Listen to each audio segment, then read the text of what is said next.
ধরনের কার্যকলাপ ছিল, আমরা বিগত বছরে আমরা কোনো কার্যকলাপের মধ্যে কোনো কিছু করতে পারি নাই, স্বাধীনতা পাইনি। স্বাধীনতা জিনিসগুলো আমরা আমাদের মাঝ থেকে হারিয়ে ফেলেছিলাম। ছোটকালে নানা দাদি যারা গল্প শুনাইত, তাদের গল্প থেকে আমরা যেগুলো শিক্ষা পেয়েছি, আসলে আমাদের বুঝার বয়সে আমরা ওই শিক্ষাগুলো কিন্তু আমরা ভারসাম্য দেখতে পাইনি দেশের ভিতরে। বিভিন্ন কার্যকলাপে গেলেও আমরা আমাদের বাধামুখী স্বীকার করেছি। হ্যাঁ, আইনের আশ্রয় নিল, আইনের থেকেও আমরা কোনো রকমভাবে সুযোগ সুবিধা পাইনি। তো আমাদের এখন দেশের সবকিছু একটু অন্যরকম বিভক্ত হয়েছে। আমরা ইনশাআল্লাহ আমাদের যে দায়িত্ব দেওয়া আছে মানবাধিকারের যে কাজগুলো আমাদের আছে, আমাদের এখানে অনেক সিনিয়র বড় ভাইরা আছে, হ্যাঁ, তারা আমাদের দিক নির্দেশন দিচ্ছে, আমরা ইনশাআল্লাহ কাজ করছি।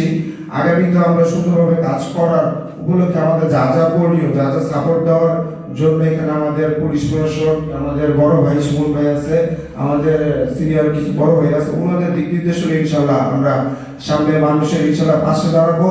মানুষের পাশে দাঁড়িয়ে আমাদের এই সবকিছু কাজ জয় করতে হবে। মানুষের ভিতরে একটা ক্ষোভ এখনো বিরাজ করতেছে, সেটা হইলো স্বাধীনতার যে জিনিসগুলা স্বাধীন দেশে কিন্তু আবার হয়েছে, কিন্তু আমরা স্বাধীনের যে ভিতরে যে ভয় আতঙ্কটা আমাদের ভিতরে যে রয়ে গেছে এটা কিন্তু এখন আমরা কাটায় উঠতে পারি না। এখনো আমাদের ভিতরে বিরাজ করে, সেই সময়গুলোকে আবার চলে আসবে কিনা, আবার মানুষের পাশে দাঁড়াইতে গেলে কিনা আমরা কি আবার ধাক্কা দেবো কিনা, কিংবা আমরা কোনো সমাধান দিতে পারবো কিনা, এগুলো এখন আমাদের বিরাজ করতেছে। আসলে এই বিরাজের কারণে আমরা ওরকম করে কোনো মন খুলেও কাজ করতে পারতেছি না।